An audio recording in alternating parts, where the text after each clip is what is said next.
Do you want me to get up and move? No, cool. Okay, John, thank you very much for coming in the podcast today. What we'll be discussing is all about security in the different subsectors. Is there similarities? Is there differences? And we are very well looked after in your capable hands, because as we will go through, you've worked in a multitude of different sectors. But before we get into it, John, are you okay just to give a quick introduction to yourself, if that's okay? Yeah, hi, I'm Jon Staniforth, the former CISO of Royal Mail. Been doing sort of CISO head of security roles for about 20 years, and probably about 8-10 years before that infrastructure. So. Yeah. Okay, cool.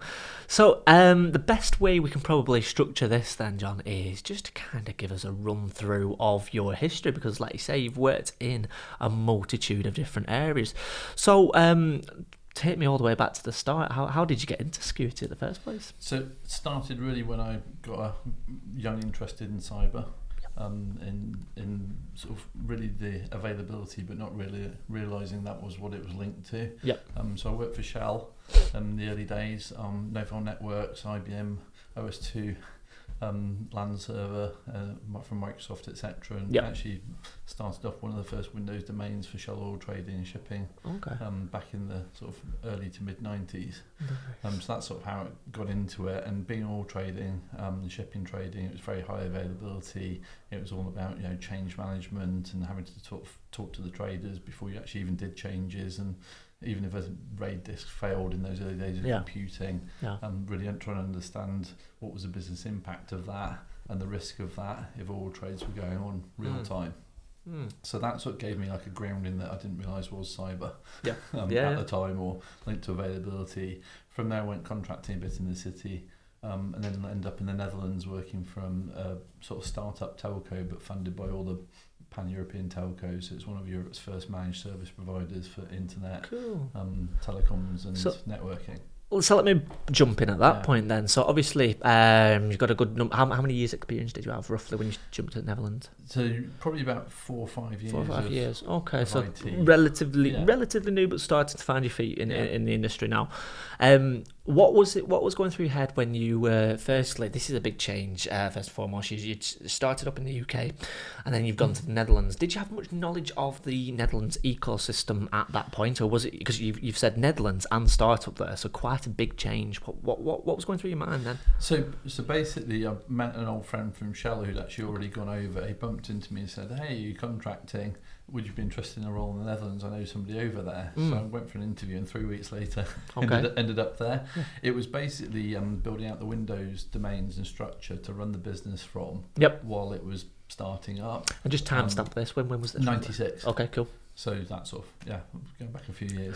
And so basically, as I mentioned, it was the parent companies of KPN Telecom, Telia, Swisscom, AT&T UK put all their international voice data and IP business into this new company. Nice. And we grew from sort of 500 people to 5,000 in about 18 months. Okay. So really fast but well-funded startup, if you like. Yeah. From these telcos to run managed networks, because prior to that, each company would have to buy its own lines and run their own network team. And so if you wanted a line running from sort of Spain to the UK, you'd have to ring yourself 5 different telcos. And so this company was building that, but it had no systems to start with. So even in the contact centre at the beginning, they had one system from each of the parent companies. They had like 5 PCs each. And then as we built CRM tools, as we built other things, that's sort of how it started. Right. And so it was really interesting because, as I said, it was quite well funded.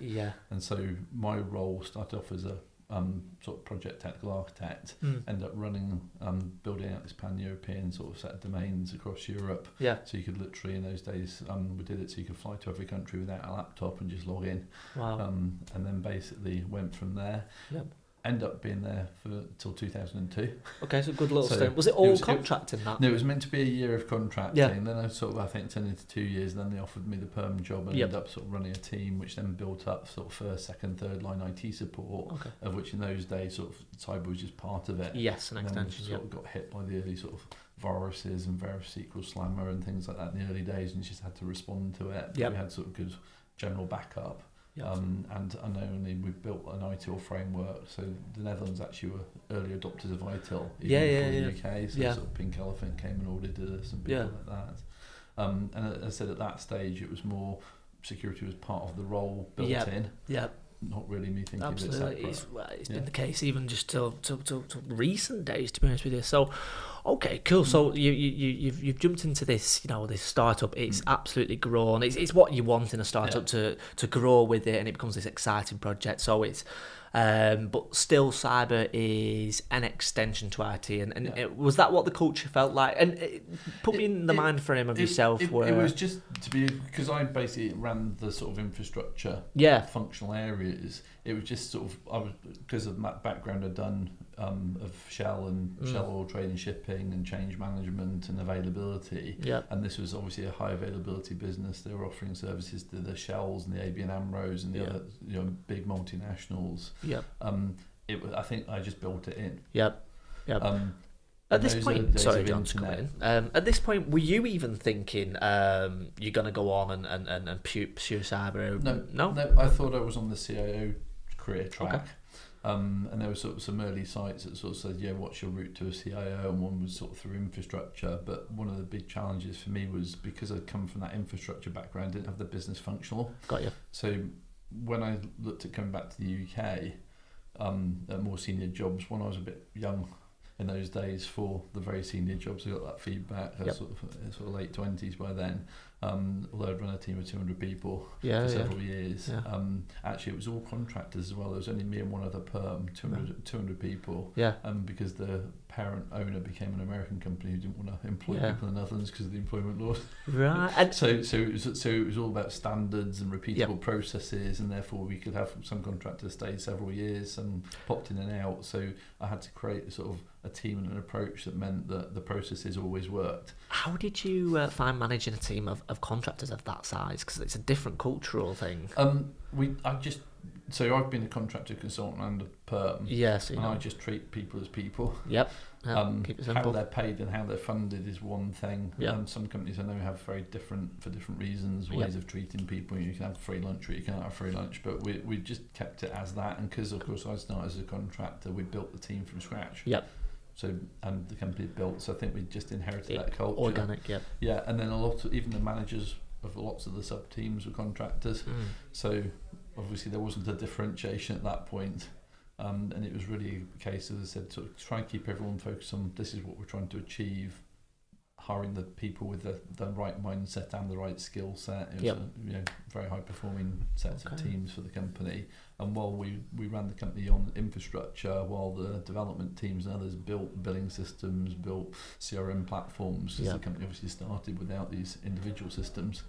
And so it was good fun. And then when I came back to the UK, as I said, the choice was, do I go backwards in, I suppose, hierarchy and career a bit and sort of relearn the software development and try and get into that world, and become more sort of the functional owner and get business interaction, or cyber. And of course, I'd enjoyed cyber. I started looking, that was another route to get the exposure of the business, and I realised that security was going to be here forever.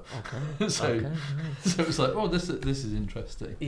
So what happened in 2002 when you came back to UK then? What happened? So I basically ended up working for a BPO company who originally hired me because they had been told by one of their main clients they needed a security person. They'd heavily outsourced most of the technology, so there were only actually 4 of us in technology. The CIO, head of infrastructure, head of service, and I was the 4th one.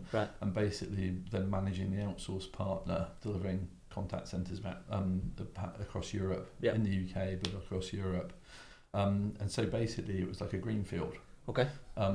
Fairly greenfield for me. I was still learning, so I had the nice ISO framework, and it was like, right, I'm going to try and follow the book type of thing. And then quite quickly realised this was a basically commercial driven business, which was high volume, low margin. They didn't really care about security unless the client wanted it. And so I'll be honest, I sort of started and failed at things, and then started trying to do sort of assessments of the contact centres, and realised by about my 3rd one that actually I could go in with a pre-written, I haven't got any of the base controls.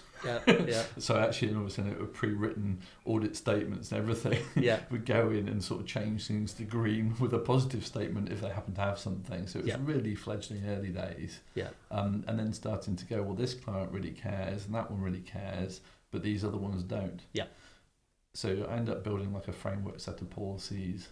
Started to build out a cyber team of other people, and then basically got really good advice from one of the CEOs who was like, at this stage of the business, we're trying to grow the business. I'm not going to fight you, but I'm not overly going to support you for the next 18 months, 2 years. But if there's a problem, I'll take accountability for it, which I thought was very fair and honest. Okay. He also gave me the advice that we're sales-led, Yep. so you need to figure out how to get with the sales guys. Okay.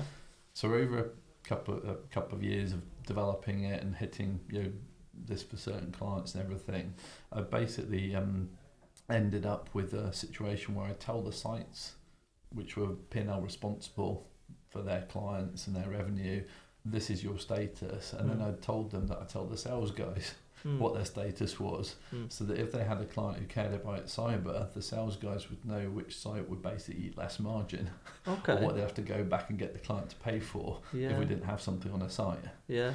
And so obviously there were a few sometimes upsets where some of the site directors were like, why did you tell the sales guys not to come to me? And I go, no, I never told them not to come to you. I told them, they gave me an option of, we could put this piece of business in one of these 3 sites, and I told them which one was nearer to the client's requirements and further away. So it developed a bit of a healthy / sometimes painful tension, but actually it started to grow. During this I also ended up, because unfortunately in contact centre industry, again, lots of people new in the business come in, depart, not always really paying attention to why they're in the job. Some are first jobbers, some are older people, some are housewives or house husbands or whatever, and so what you get is this real mixture of people of which cyber's not there. So it was a sort of quite interesting proving ground for me to be able to sort of experiment with different types of security. And how did you find, because I've spoken to a lot of people when, I'm very curious on the culture in this sector when security doesn't provide an immediate ROI, especially back then. So we're talking sort of mid, early 2000s. So how did you find that culture clash where it's like, look, security, we're not salespeople, but you've come into a sales environment. So how did you find that culture clash? Not always easy. To be blunt, I tried things, my team tried things, and we failed, and we retried things. I'll describe some of the good stuff that came out. I'm not saying this all happened overnight. So as an example, when we needed to do global, we all do compliance awareness training. Now it's like a default. It's almost like what company says no. I had to present to the executive C-suite at a C-suite meeting the business case to allow contact center agents to come off the phones, do 40 minutes training, but allowing an extra 20 minutes to get them from the desk to the training room and back again with all the toilet breaks, extra fag breaks. This is security awareness training, is it? Security awareness. This is early 2000s to sort of probably 2006, 2007. So the CEO was broadly on board. The CFO was a really good stakeholder. However, because every site was P&L responsible and lots of sites were paid by the minute. Taking people off for 60 minutes meant it would be recognised in the P&L as a loss, effectively. Now I tell you, the company I'd grown it, by this time the company itself had grown 60,000 people and 100 odd contact centres around the world. Multiply that by 60 minutes and turn that into dollars that you're paying out to these agents for coming to work and doing something. This had never been in most of their contracts even for the company to allow that time in, as margin. Apart from maybe a few clients where they built it because the client really wanted it. So it was but the CEO maybe come and do the C-suite presentation because he needed his old exec team to start to get aligned on it. So by this time we've moved on to, I think it was another CEO by that stage. And the next, but imagine that having to present to justify. That was at extremes. However, we also started to develop. So I end up obviously with lots of incidents because of sometimes the characteristics, sometimes the business processes were bad. So we developed our own standards that sort of met the core, and actually sometimes said to clients, you're getting this level of security whether you want it or not, because some clients didn't care. Ended up with a lot of, I ended up owning fraud as well, obviously, because you get that mixture of security incidents and fraud stuff coming through from people taking advantage of the either not just the end consumer customer, but quite often the business processes are bad. Had lots of discussions with companies about the fact their business processes are weak, and although they'd outsourced to us, they must have had the same fraudulent problem with their own company. And of course at that stage some of the big consultancies would turn people out to outsource their risk and then claim their money back they'd have taken as a bottom line cost in their own organisation. So if they had 10 people steal 10,000 quid each in a year, they'd have to swallow it as internal. They were trying to claim that back from us. So I worked closely with legal to build into legal contracts. Unless they could give us a year's worth of their own fraud statistics, we wouldn't pay. Yeah. So I started to build in, so I started to get a bit more popularity that we weren't having to take that money out of our margins. Sometimes you get debate. Obviously, we've had to face off a lot of clients. We mainly service sort of Fortune 500, so I won't name brands, but big retail brands, big technology brands, lots of banks. Yeah. Both in the US, UK, and in other parts of the world, even online gaming companies. There's some quite interesting ones where contact center agents would make gold coins in the game and then monetize them by selling them on eBay.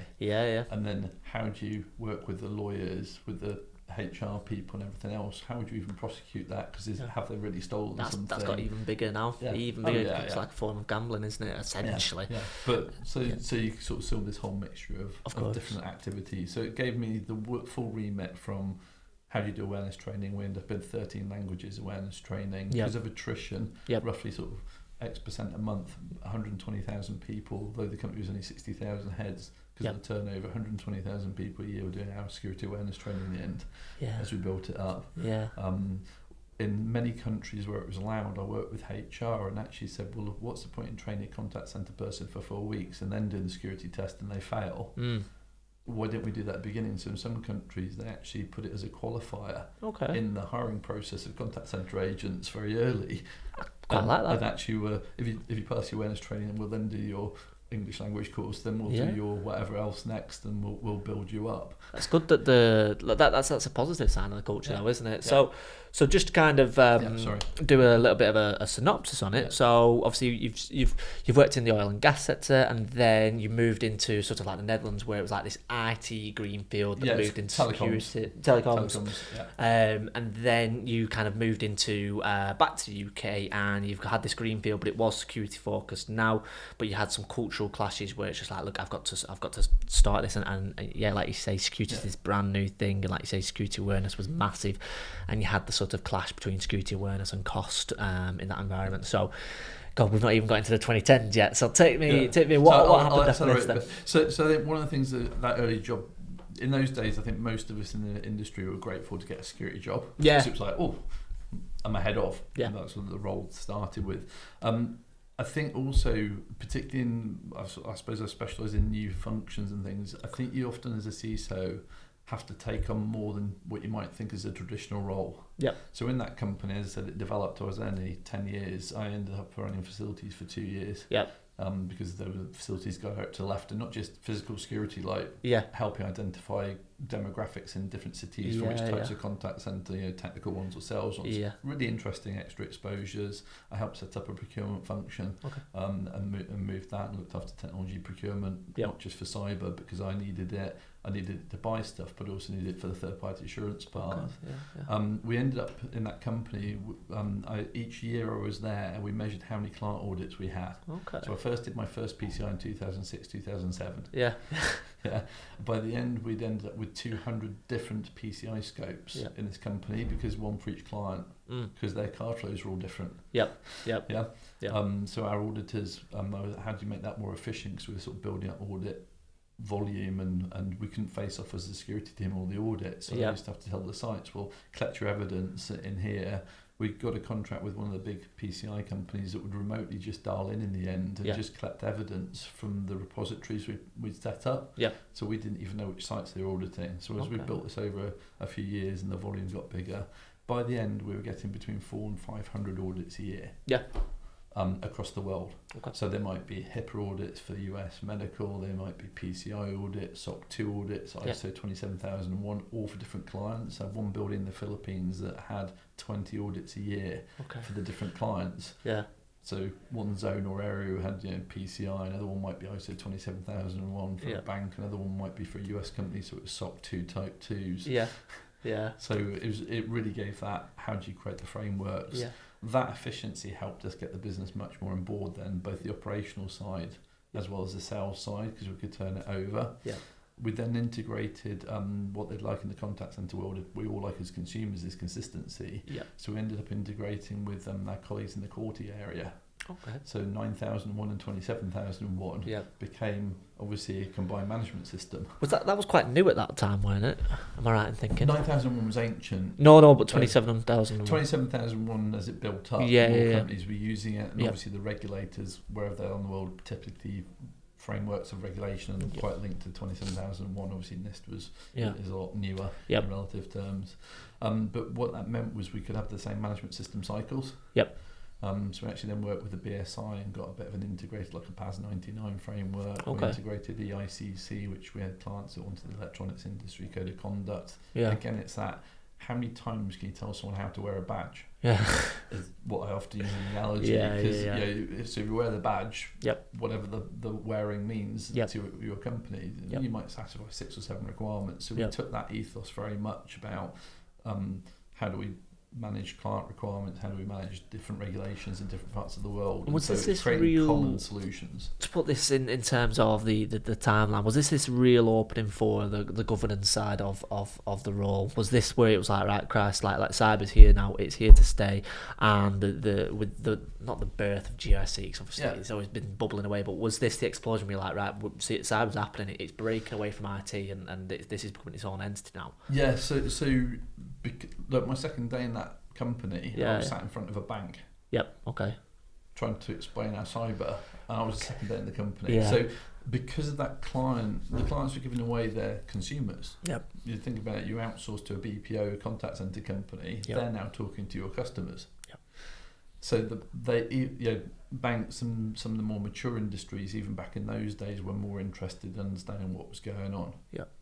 I helped with the National Rail, was the first outsourcing offshore to India. We were the company that helped put that out in India. It was our contact centre. So just if those early days there was some sensitivities around it, because obviously government was looking at that as a bit of an experiment. It was at that time, it was the most dialed phone number in Europe. Before we got sort of train line and things. So it was that, I suppose it was developed, and it started off with client demand because literally, I told you, my second day I was getting client demand for audits, and it was all ad hoc. And then quite quickly realised I couldn't just keep on hopping around the world standing in front of a client. So how do you build it up? How do you get consistency? Some sites, so I said, almost didn't care because their clients didn't care. Other sites had very heavy needs. What was good was it meant we could set a security program up that had continuity.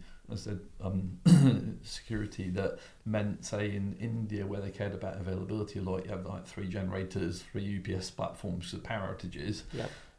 In Northern Europe, you hardly ever get a power outage. The US sort of adopted PCI, our big global clients adopted PCI earliest. So it meant you could have different threads of your cyber program running over even multiple years, where in one region you might be quite weak at an area because there wasn't a client demand, a threat demand, or whatever else. But another area, and maybe those clients, it was closed networks. But another area, you actually need to accelerate in that part of technology. Over time, I'd worked with IT, so we could cut off each site individually, because we needed to have a lot of local segregation. You might have multiple clients in one building. So it meant it was quite good for segregation. So I could scope a PCI segment quite quickly. And slicing and dicing is what it got me into. So I think the thing that's carried with me through all the roles is go in, try and understand think of a Venn diagram with 3 circles. What does the business need to make themselves profitable? So what are the revenue generating systems, processes, value chain, suppliers, etc. What are the things that a company needs to operate to do it, which isn't necessarily, there'll be an overlap with making money, but your HR platform, you need to pay people. Your client doesn't really care. And then what's regulatory as your 3rd circle. And again, the regulators don't care if you make money or not as a company most of the time. They care about, are you looking after the data if it's the ICO, or if you're in financial services, are you looking after your financial processes, and so on. So those 3 circles help you understand what everyone calls the crown jewels, or whatever, which is where they truly intersect, is where a platform, a system, a business process, or a supplier is hitting all 3. And to come in there, when you're joining a new company, I'm sure that, look, I'm sure it's not ideal, but let's just say none of this holy trinity are working. I'm sure it's like that. That's why sort of people at your level, at the CISO level, once you've got everything working, people tend to move on and be like, well, I've done my job, it's time to move on. And then you look for another fire to put out. Now, I'm sure that, like say, you can come into an organisation and maybe one's working, two's working, or none's working. What timelines are you giving yourself? Because I hear all about this. Well, I've got a 90-day rule as a CISO, and you kind of have a little mini lifespan in the first 90 days to assess everything, see where we're at, and then plan the roadmap. Or do you sometimes walk into a situation you're like, oh my God, like this just isn't going to work. Like this company's not set up at this moment in time, and we haven't got the budget, or we haven't got the board on side, we haven't got the culture to make it work. What happens when they aren't working this whole Trinity? I think because my career, I've mainly gone into companies where I've sort of either been the first cyber person, or I've taken on a brownfield, or some people in IT have been trying to do a good job and they want to move to the next level. I'd say all my roles have been in that situation where none of them are working, or it's not. Often it's because, depending on the company's own maturity journey. So, I'm not talking about sort of very, very mature organisations, whether it's the banks or whatever. They're obviously years ahead of many other sectors. But quite often you'll find that the business itself doesn't understand its own processes. So that holy trinity can take you the 90 days to find out. In parallel, particularly when I'm new, you're trying to find, well, what's my scope? So what regulations do I have to comply with? Does anyone know? What actually, can I understand macro, what the actual true value chain is of the business? And IT will have some inputs, but they might not know all the business uses of all the data or all the systems, and the business owners know what they use but don't understand their technology. So you're trying to sort of find, I said it doesn't work perfectly every time. You're trying to find out what's there. Most companies don't have enough money to fix everything. So the reason I use that sort of holy trinity, as you called it, overlap, is it means you can get some folks to go, what are those systems that hit all three? And by talking to each functional area, legal, it could be in a company that legal has to have a conduct platform or something that they have to record things in that they need for the regulator with compliance. Therefore, that's important, but it doesn't necessarily help the company make money. Operational, it might be needed to help. If you've got a high volume of call centre agents have to record it in it, then operationally it might be needed. Your HR probably know what the HR platform is. That's sort of fairly easy to identify, but when you start talking to them, what if it fails? Whether it's for a general availability and accidental thing, or it's the dreaded ransomwares or whatever we all talk about, how's HR going to rerun payroll? Have they even thought about it? So you sort of have to almost try and understand, is there a business resilience function? Is there a crisis management function? What does each function care about? Normally I try and parallel track. You'll normally come in where there's things where people are peed off with what they thought was the security function. You might have the board with a certain thing that's been on their radar that they wanted the exec team to deal with. So you're almost trying to say, can I have some tactical wins that might not be part of my great strategy, but they're going to win me some friends? Can I smooth things over? Has the team been peeing everyone off because they've been trying to do too many vulnerabilities and so on? Or actually, my strategy is the left hand, if you like, and tactical wins is the right hand. But you're trying to get that sort of understanding of where's the risk factor decision, how much does it matter to the company, and you almost talk to each exec, if you can, talk to the non-execs and go, a simple question is always the polar extremes. Do you care if someone dies in this company? Where's your risk appetite generally? Some companies, that's a major deal. Other companies, if they're manufacturing anything else, it might happen anyway each year, just because of unfortunate bad accidents can happen. Then you ask the next question, if it was caused by a cyber event, would you care? Then you can go the other end and go, what don't you really care about? Well, we don't care about the lunch menu website, because it's internally focused. So it's always the middle part, and so that develops over that time frame. Cool. No, that all makes sense. So fast forward then, obviously did you say, so you were there for 10 years then, are we talking to the mid-2010s now, did we move on? Then basically I realised I really enjoyed that job. I was travelling around the world. It's the only job I managed to use. Cyber then became a bit of a differentiator with our clients over this period. We sort of worked with the business and started to actually win seats and business, because cyber and the sort of quality framework sort of added to that. Then basically I realised that I was doing 70% travel around the world, which was great fun to travel a lot. And I've been to 40, 50 countries, but at the time it sort of wears on you. So I then left and then went to credit industry. So basically that was just, I was starting to look for a job. I realised I was living in the UK but didn't know many people in the UK security industry, so apart from the ones that were our specific clients. And thought actually it'd be quite nice to, that job came up and looked really interesting. So basically it was sort of 3 regional CISOs with a global one based out of the States. Okay, cool. And basically it was sort of more the BISO consultancy end. Some of what you might think of a cyber function now was still within the IT function itself. The CISO was outside the IT function. And then there was sort of centralised sort of stock service. With some sort of regionalisation linked to it. So it was a bit of a sort of mixed role, and the idea was basically come in and sort of reinvigorate what's the next step for cyber. So they had a little bit of, they had a fairly chunky cyber function. But it'd been sort of working away in the background. It was unregulated business when I first got there. It became the FCA in the UK started regulating that sector later on. Really nice team of people. Really good stuff going on.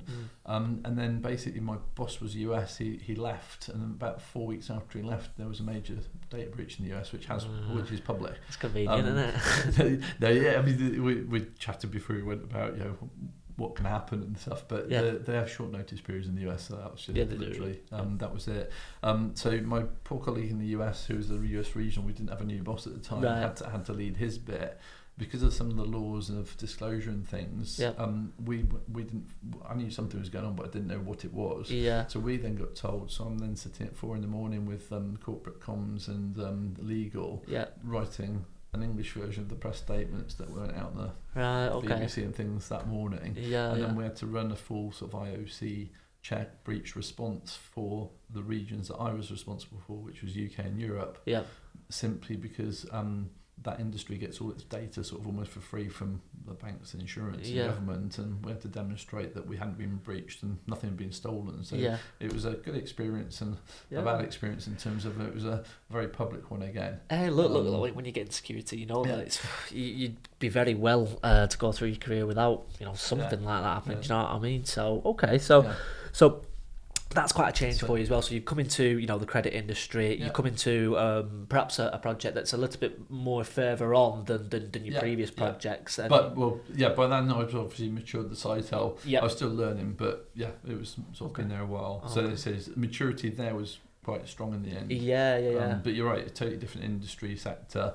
I was looking for sort of the experience of big data, and it's also a big software house. There's lots of software that sits over. So I was like, obviously there wasn't so much software development in the BPO. So I was looking at how do I broaden my own CISO portfolio, gain experience, but bring the sort of multi-sector experience with me. Having sort of worked with banks, having worked with technical companies, etc. So that's sort of a lot of the reason why I went. And then the data breach obviously gave me. I'd done lots of incidents. I've been responsible for global crisis management, not just cyber.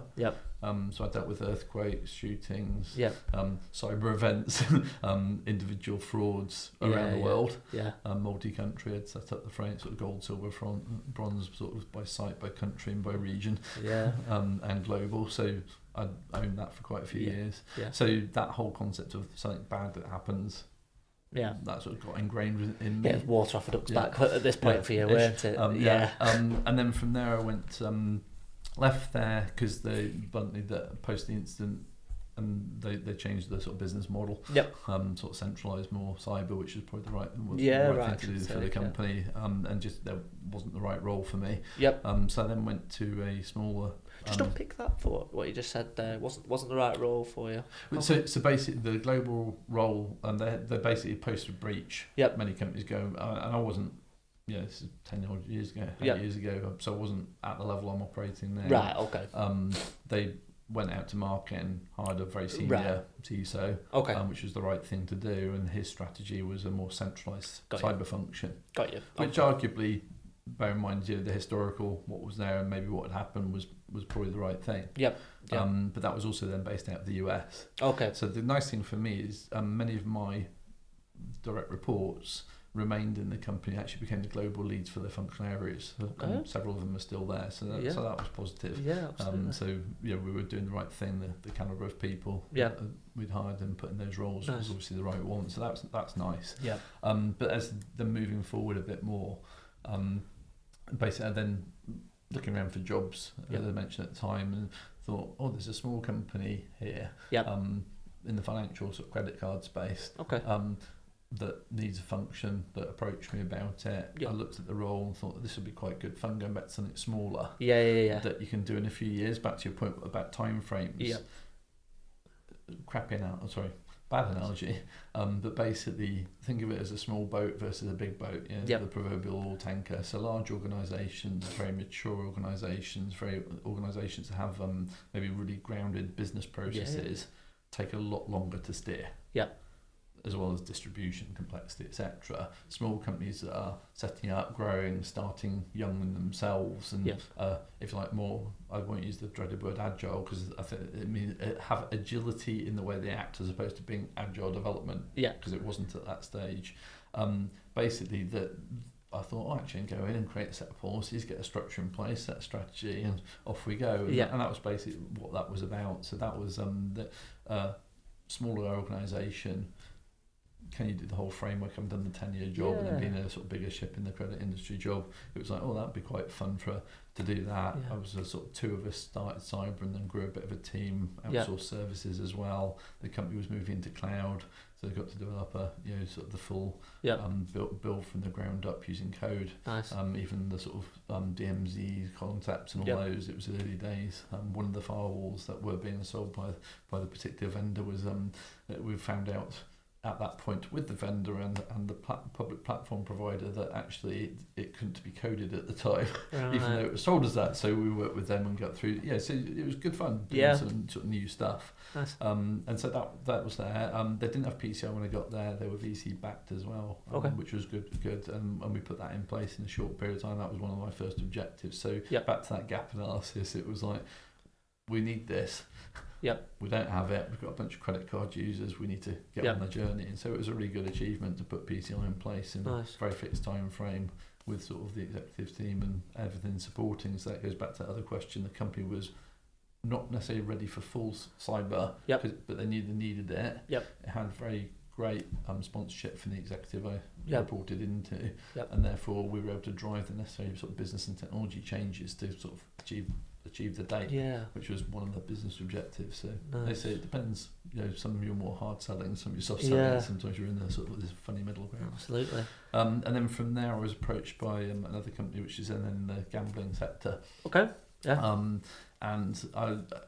it's interesting because obviously everyone's got different views on gambling, but this particular company, very good ethics in my view. They actually monitored people who they were looking for sort of, I'm going to call it, not the extremely high end gamblers, not people who couldn't afford to gamble. They sort of wanted people who could afford to gamble, lose a bit, did it for fun, that sort of sector. And when people went off the path, they actually used to refund them. Okay. So they monitor people's gambling, and sort of if someone sort of I know young kids suddenly blew like $5,000, they sort of phone up. They had a group that phoned people what happened. Oh, that was my aunt's inheritance. I was sort of chasing my wins, and they actually refund them. They took that off their bottom line. So that sort of thing was really good. But they were full on agile tribes and squads. So obviously I went there for the agility. Nice. The previous role I said was sort of that smaller company and going to the cloud for the first time. So that was good. This company was again partly cloud, partly on-prem because of the gambling sector. Very fast moving business.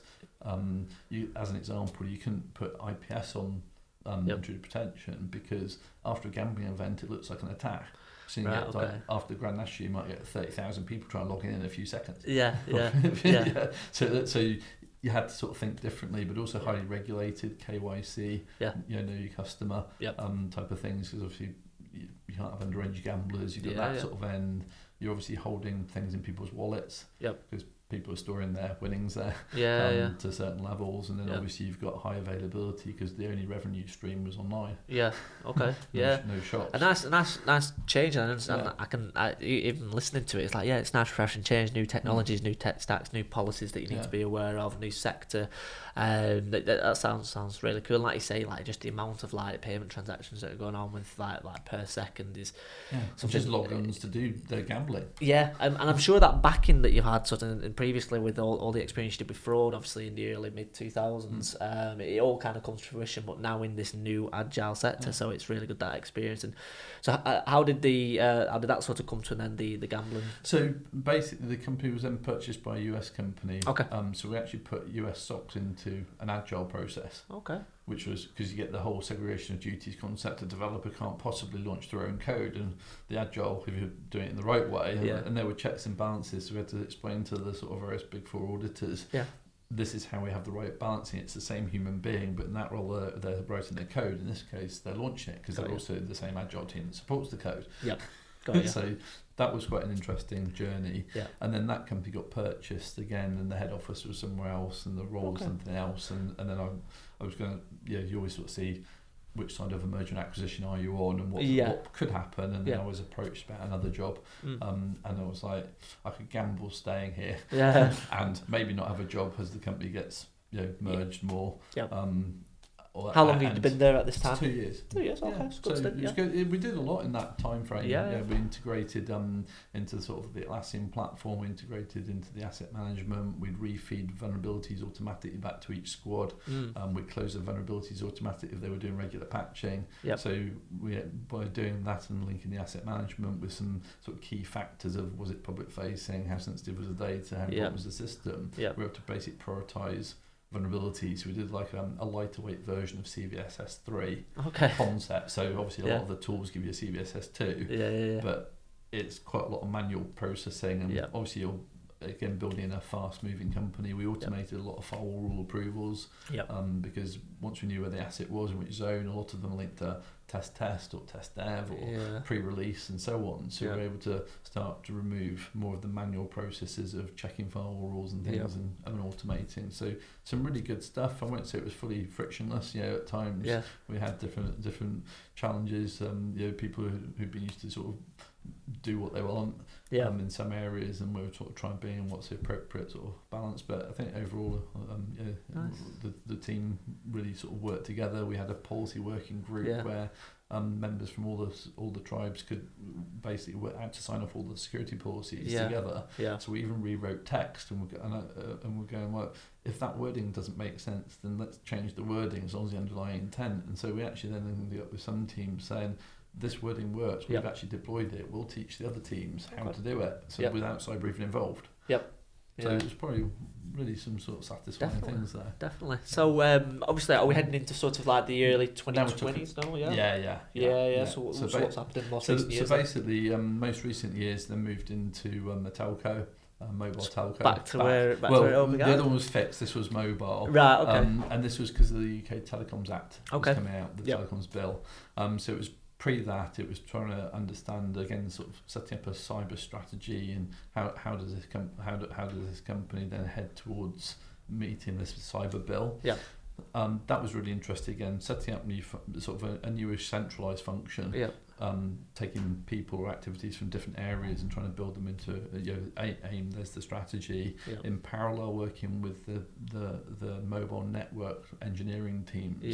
Because the government had set certain dates for things that people may have read about, like removal of Huawei from networks, and saying, well, the investment timelines, because it's not yet a law, don't actually meet necessarily the timelines that the government wants, because the Parliament had announced certain cut-off dates. So it was trying to understand that, because the law was related to cyber activities, but obviously it's not necessarily like defend the company, it's more like defend the nation. And then how do you bring that back into the operation part of the business? So that was interesting, working with the engineering network teams about actually how fast could they change the networks, because when they change components, they're moving live calls. And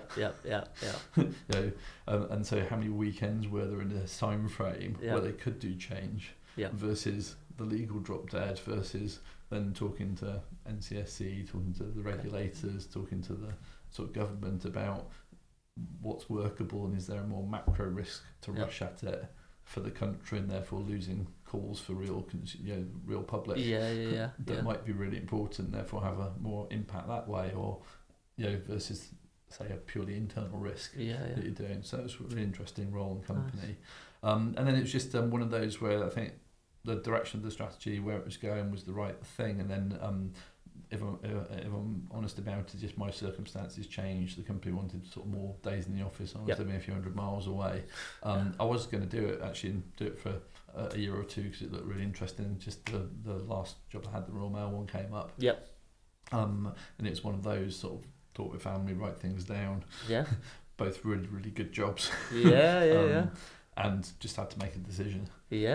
So the Royal Mail job gave me obviously back to scale. Gave me there was an OT element that was interesting. It was again the first sort of full CISO role. There'd been a director of IT security. There'd been a previous, I think, to him, a head of, and so it was more back to building out a function to the next stage. It got to a certain stage, and what's that next bit going to look like? Large organisation. Again, and a management team at the time that was sort of investing a lot in technology. And so that was really the Royal Mail role. Nice. And then, so brilliant. So that was, John, you've done very well to be able to bring me through sort of 25, 26 years there just into our podcast, so very well done, mate. So it sounds like there's a lot of similarities between the subsectors, but it all is sort of dependent on that Holy Trinity that we kind of discussed halfway through the podcast. That's how it can kind of differ role to role. Yeah, and the company maturity, I think. And obviously its business model. So you've got these, you've got the sort of cyber type of lens and IT lens, and it's like, well, how does it fit with each company? Of course, absolutely. And what do they actually want or not want? Absolutely. So if anybody has any questions for John at all, I'll be sure to put his information down below. But once again, John, thanks for coming up and doing the podcast. Lovely, thanks for inviting me. Really enjoyed it. Thank you.